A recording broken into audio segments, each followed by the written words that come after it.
The Maritimes, also called the Maritime Provinces of the Canadian Maritimes, is a region of eastern Canada consisting of 3 provinces: New Brunswick, Nova Scotia, and Prince Edward Island. The Maritimes had a population of 1,813,102 in 2011. The Maritimes, along with a 4th province, Canada's easternmost province, Newfoundland and Labrador, make up Atlantic Canada. Located along the Atlantic coast, various aquatic sub-basins are located in the Maritimes, such as the Gulf of Maine and Gulf of St. Lawrence. The region is located northeast of New England, southeast of Quebec's Gaspé Peninsula, and southwest of the island of Newfoundland. The notion of a maritime union has been proposed at various times in Canada's history, the first discussions in 1864 at the Charlottetown Conference contributed to Canadian Confederation, which instead formed the larger Dominion of Canada. The Mi'kmaq, Maliseet and Passamaquoddy people are indigenous to the Maritimes, while Acadian and British settlements date to the 17th century. Name: the word maritime is an adjective that simply means of the sea. Thus, any land associated with the sea can be considered a maritime state or province. Nonetheless, the term Maritimes has historically been collectively applied to New Brunswick, Nova Scotia and Prince Edward Island, all of which border the Atlantic Ocean. In other provinces except Newfoundland and Labrador and British Columbia, human settlement along the sea is sparse. Since the Hudson Bay area is northerly and has a severe climate, with the majority of the populations of Ontario, Quebec and Manitoba residing far inland. History: following the northerly retreat of glaciers at the end of the Wisconsin glaciation over 10,000 years ago, human settlement by First Nations began in the Maritimes with Paleo-Indians during the early period ending around 6,000 years ago.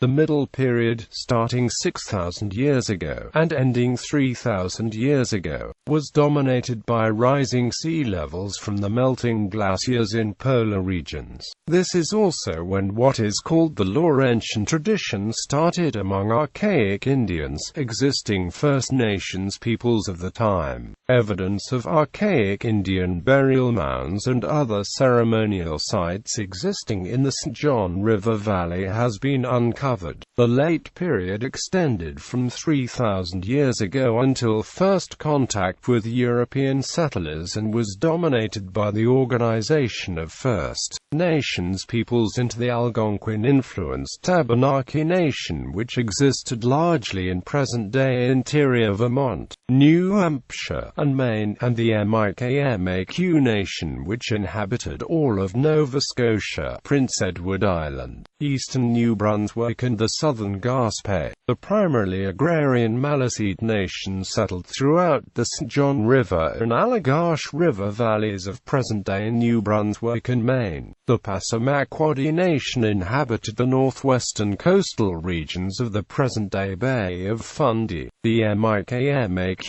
Nation is also assumed to have crossed the present-day Cabot Strait at around this time to settle on the south coast of Newfoundland, but were in a minority position compared to the Badok Nation. European contact. The Maritimes were the second area in Canada to be settled by Europeans after Newfoundland. There is evidence that Viking explorers discovered and settled in the Vinland region around 1000 AD, which is when the Lanzo Meadows settlement in Newfoundland and Labrador has been dated, and it is possible that further exploration was made into the present-day Maritimes and northeastern United States. Both Giovanni Caboto and Giovanni da Verrazzano are reported to have sailed in and near maritime waters during the voyages of discovery for England and France respectively. Several Portuguese explorers, cartographers have also documented various parts of the Maritimes, namely Diogo Home. However, it was French explorers Aconcagua who made the first detailed reconnaissance of the region for a European power, and in so doing, claimed the region for the King of France.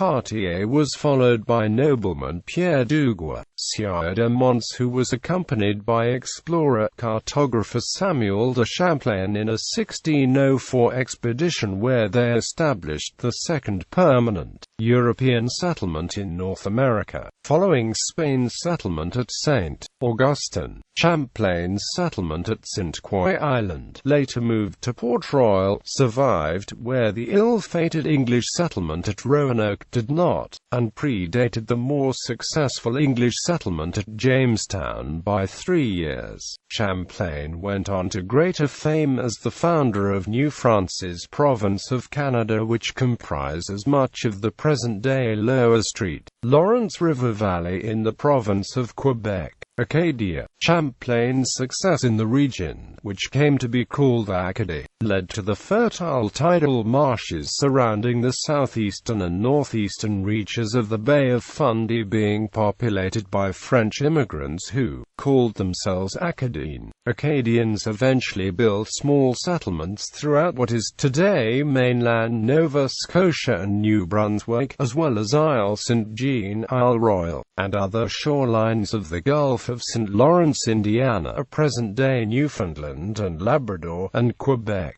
Acadian settlements had primarily agrarian economies, although there were many early examples of Acadian fishing settlements in southwestern Nova Scotia and in Isle Royal, as well as along the south and west coasts of Newfoundland, the Gaspé Peninsula, and the present-day Côte-Nord region of Quebec. Most Acadian fishing activities were overshadowed by the comparatively enormous seasonal European fishing fleets based out of Newfoundland, which took advantage of proximity to the Grand Banks, the growing English colonies along the American seaboard to the south, and various European wars between England and France during the 17th and 18th centuries brought Acadia to the center of world-scale geopolitical forces. In 1613, Virginian raiders captured Port Royal, and in 1621 Acadia was ceded to Scotland's Sir William Alexander, who renamed it Nova Scotia. By 1632, Acadia was returned from Scotland to France under the Treaty of Saint-Germain-en-Laye, and the Port Royal settlement was moved to the site of nearby present-day Annapolis Royal. More French settlers, primarily from the Vienne, Normandy, and Brittany regions of France, continued to populate the colony of Acadia during the latter part of the 17th and early part of the 18th centuries.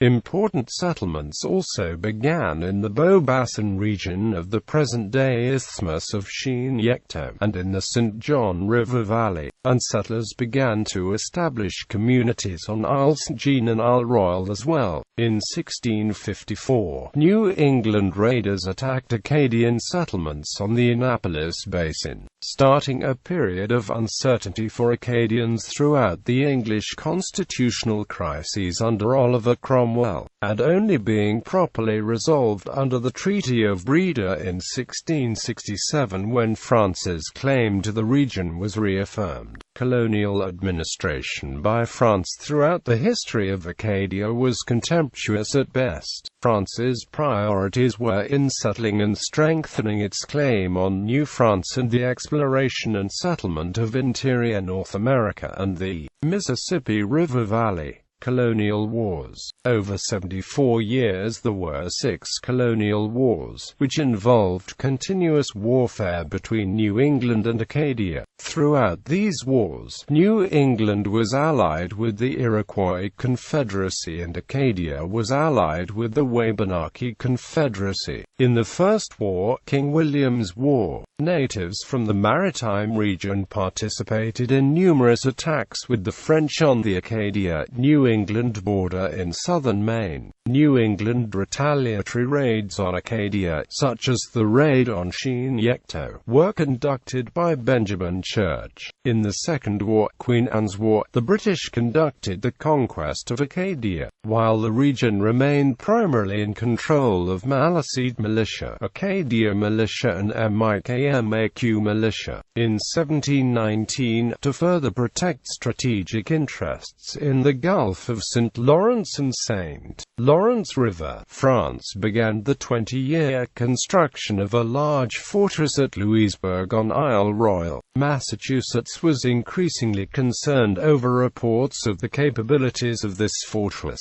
and of privateers staging out of its harbor to raid New England fishermen on the Grand Banks. In the Fourth War, King George's War, the British engaged successfully in the siege of Louisbourg. The British returned control of Isle Royale to France with the fortress virtually intact 3 years later under the Treaty of Aix-la-Chapelle, and the French re-established the forces there. In 1749, to counter the rising threat of Louisbourg, Halifax was founded and the Royal Navy established a major naval base and citadel. The founding of Halifax sparked Father Le Louet's War. During the sixth and final colonial war, the French and Indian War, the military conflicts in Nova Scotia continued. The British conquest of Acadia happened in 1710.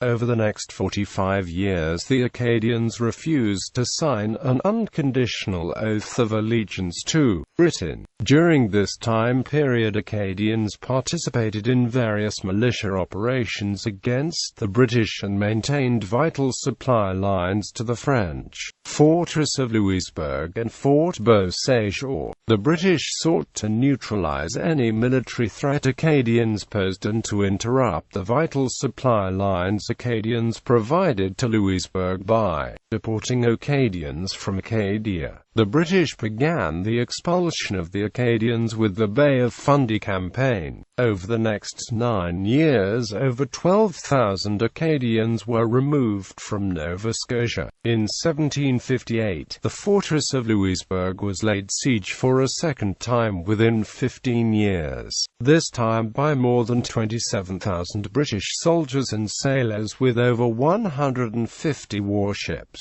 After the French surrender, Louisbourg was thoroughly destroyed by British engineers to ensure it would never be reclaimed. With the fall of Louisbourg, French and Mi'kmaq resistance in the region crumbled. British forces ceased remaining French control over Acadia in the coming months, with Isle Saint-Jean falling in 1759 to British forces on the way to Quebec City for the siege of Quebec and ensuing Battle of the Plains of Abraham. The war ended and Britain had gained control over the entire maritime region. American Revolution. Following the 7 Years' War, empty Acadian lands were settled first by New England planters and then by immigrants brought from Yorkshire. Isle Royale was renamed Cape Breton Island and incorporated into the colony of Nova Scotia. Both the colonies of Nova Scotia and St.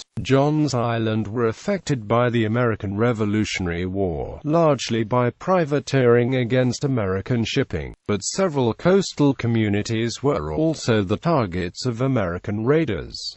Charlottetown, the capital of the new colony of St. John's Island, was ransacked in 1775 with the provincial secretary kidnapped and the Great Seal stolen. The largest military action in the Maritimes during the Revolutionary War was the attack on Fort Cumberland in 1776 by a force of American sympathizers led by Jonathan Eddy. The fort was partially overrun after a month-long siege, but the attackers were ultimately repelled after the arrival of British reinforcements from Halifax. The most significant impact from this war was the settling of large numbers of Loyalist refugees in the region, especially in Shelburne and Partown. Following the Treaty of Paris in 1783, Loyalist settlers in what would become New Brunswick persuaded British administrators to split the colony of Nova Scotia to create the new colony of New Brunswick in 1784.